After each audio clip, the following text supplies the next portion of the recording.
the President of the Asian Development Bank, the Chair of the Board of Governors, Honorable Ayaz Syed Qayyum, ADB Governors, the former President, His Excellency Rotepeli Nailetekau, distinguished delegates, Bula Vinaka, and a very good morning to you all. Welcome to Fiji, and welcome to the 2019 annual meeting of the Asian Development Bank. Your Excellencies, this morning we're making history for Fiji 2 times over. Not only is Fiji the first ever Pacific Island nation to ever host the ADB's annual meeting, but each of you, the over 2,000 delegates in attendance at this meeting, together represent the single largest international gathering to ever take place on Fijian shores.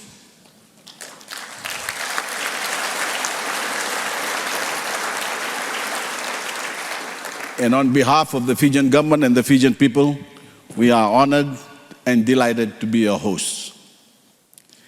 Fiji has led the global campaigns for climate action, ozone preservation, and we're currently serving as the chair of the World Bank Small States Forum and chair of the governors of the International Monetary Fund and the World Bank Group.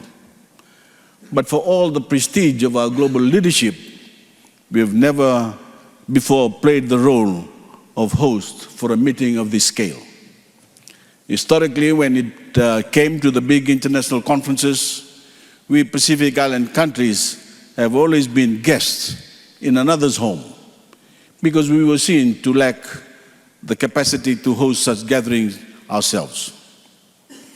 But the ADB's show of confidence in our country by bringing this annual meeting to Fiji marks the end of an era of missed opportunities for the Pacific.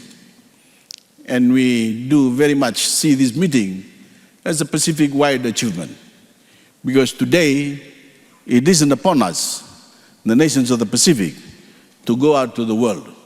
Instead, the world has come to us. Only within the last decade, thank you. Only within the last decade has Fiji made a concerted effort to lay the foundation to host large-scale meetings of this global magnitude and importance. Most of you arrived in our country at the Nadi International Airport. 10 years ago, that new airport was considerably smaller. It was less efficient, and you all would have been waiting a lot longer for your baggage off the plane. Our redevelopment of that airport has not only received international acclaim, but the airport itself has been recognized as a leading green airport in the Asia-Pacific region. 10 years ago, the roads from Nadi to here in Danarau were narrow and aging. Instead, you drove here on a newly paved and beautiful 4-lane road. And owed to our commitment to building climate resilience, the electrical cabling along that road is installed securely underground. I understand that I'm being live streamed this morning across social media. 10 years ago, telecommunications in Fiji was so underdeveloped, something like that would never have been possible. But as I speak to you now, my remarks can be viewed on television or on a mobile phone in even the most remote pockets of our country.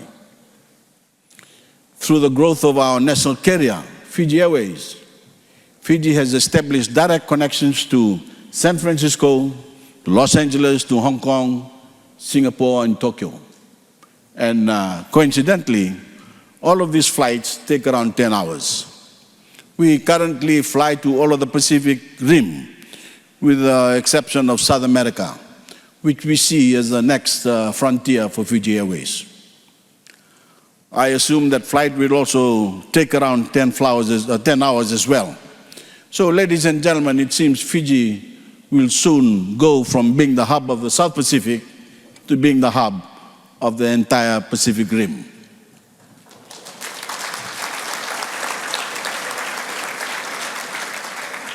Thank you. The steady growth of our tourism industry has led to the development of the facilities that are now proudly adorned with the ADB banner. But Fiji's ambition doesn't end with this meeting. This very island, the island of Nanarau, is set to undergo a tremendous revival, starting with the refurbishment here at the Sheraton in October, then down the road at the Sofitel, and then next door at the West Inn.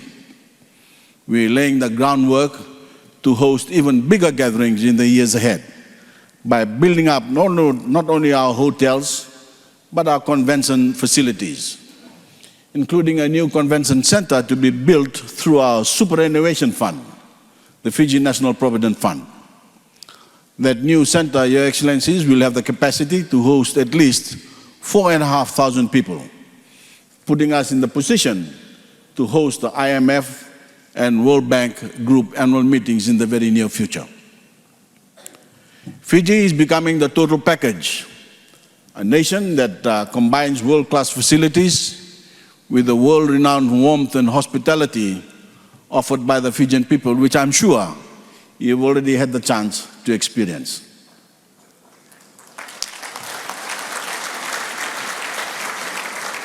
But our people are far more than just generous hosts. They are the engine powering what is quickly becoming one of the most diverse and dynamic island economies. Fiji has set out and stuck with a bold vision for our national progress. United in realizing that future, the Fijian people have spurred our economy to 10 straight years of economic growth, a new record for Fiji. And we, a nation of 900,000 people, have earned ourselves a proud reputation as a champion for the cause of sustainable development. The potential of Fiji's human capital was on full display in our host country seminar event yesterday, where we honored 30 of our most talented young Fijians as part of Fiji's first ever under 30 competition. But the Fiji of today is built by more than potential alone, far more. Our success is owed to the opportunities we've created in the lives of our people and to our commitment at all levels of Fijian society to forging common identity and forming common purpose. Fijians today enjoy a vast array of civil, political, and socio-economic rights and protections that place equality over equity and dignity over discrimination. Guided by the mandates of the Fijian Constitution, Fiji has emerged as a case study in harnessing the power of unity to create inclusive and wide-reaching prosperity. The spirit behind that success is captured quite succinctly in the theme of the 2019 ADB annual meeting, prosperity through unity. Because whether it's breaking bread between family and neighbors, communities joining together in cooperation, or nations extending hands of friendship to the rest of the world, unity, above all else, charts the surest path towards prosperity for all people. In Fiji, the roofs of our traditional bures and the lashings of our canoes are held together by a coconut fiber rope known as mangi. Now on its own, the thread of a coconut husk is thin, no stronger than a single thread of twine. But the mangi is not a single thread. It is a binding of coconut fiber, and those fibers work together to latch structures that can stand for generations and maintain seafaring vessels that can traverse entire oceans. As the many threads of the mangi strengthen the rope by working together, so has the unity of the Fijian people strengthened our nation's character and powered our nation's prosperity. As has the multilateral approach of the ADB through its efforts to balance the strength of different nations and consider different perspectives, strengthen development across the Asia-Pacific. When we have unity, we have stability. The stability that people need to feel secure and businesses need to succeed. When we have unity, we generate confidence. Confidence among a nation's citizenry and among investors that the future will be better and brighter than the present. And when we have unity, we can unleash our productive potential by bringing new perspectives and new experiences to the decision-making table, whether that's unity across borders, unity across backgrounds, or unity across generations. Achieving unity takes trust, it takes respect, and it takes mutual understanding. On the international stage, unity is forged by the ethos of multilateralism. And as history has shown us, unity driven by a multilateral approach is the key to global prosperity. We can't turn our backs on that proven pathway to global growth and development, especially given the present economic forecasts. Only together, only united, can the world maintain course towards greater prosperity. In its 5 decades of the work in the Pacific, ADB has built trust and forged unity in our region by demonstrating a recognition that many Pacific challenges require Pacific-bound solutions to address, particularly in the arena of climate change. The ADB's commitment to funding resilient infrastructure development and to providing access to financial resources in the immediate aftermath of a disaster that have proved critical to supporting sustainable Pacific Island economies. Pacific Island countries have also been able to access financing from the Green Climate Fund through the ADB. And now, the ADB has forayed into the private sector financing, particularly in support of the uptake of renewable energy.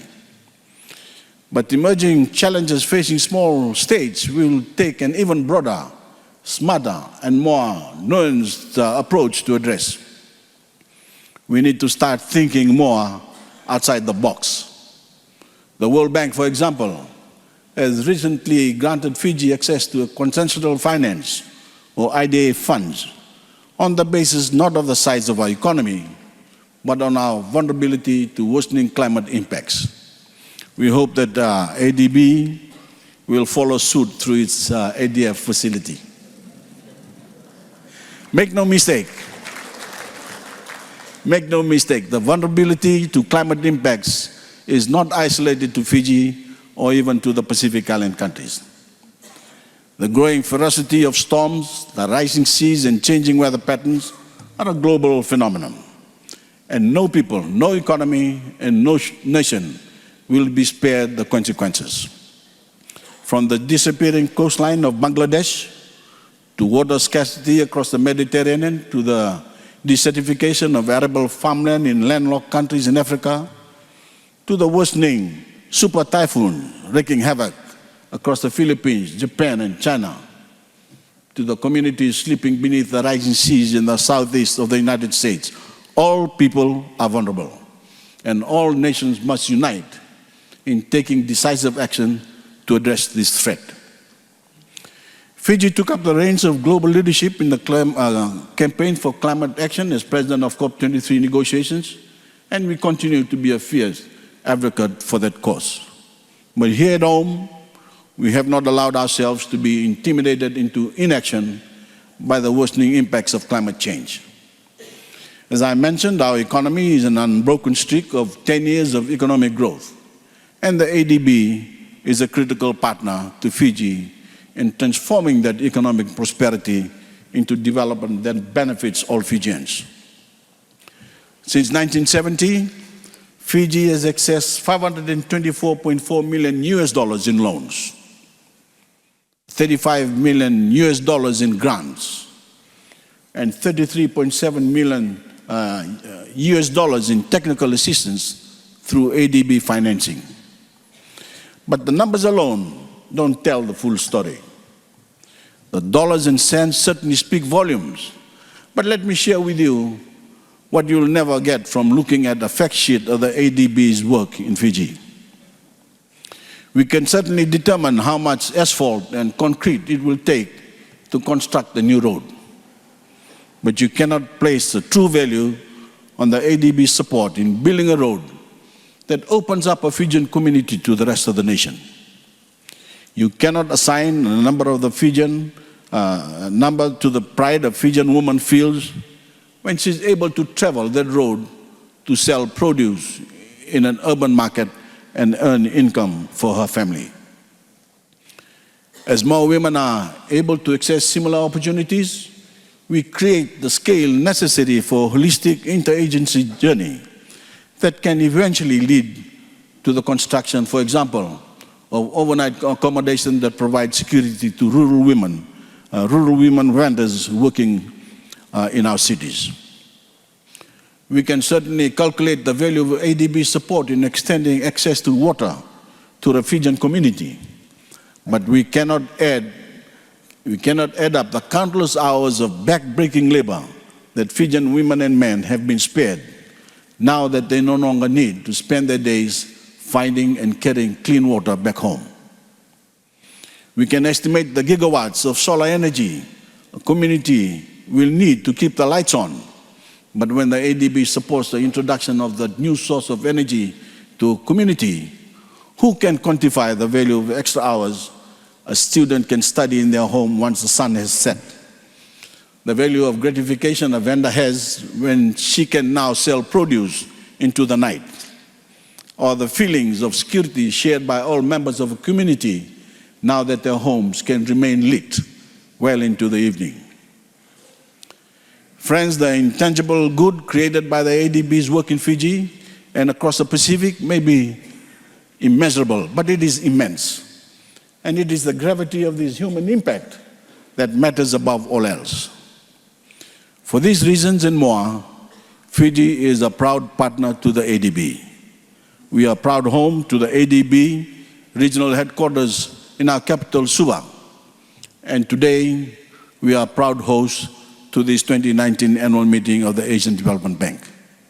Looking out over the faces of this room and knowing the diversity of perspectives, backgrounds, and knowledge that you all represent gives me a profound sense of faith in the boundless potential of our unity, the potential to build a world better than the one we know, the potential to not only create prosperity, but ensure that prosperity uplifts all people, from the busiest metropolises on the Asian continent to the most rural communities in islands across the Pacific.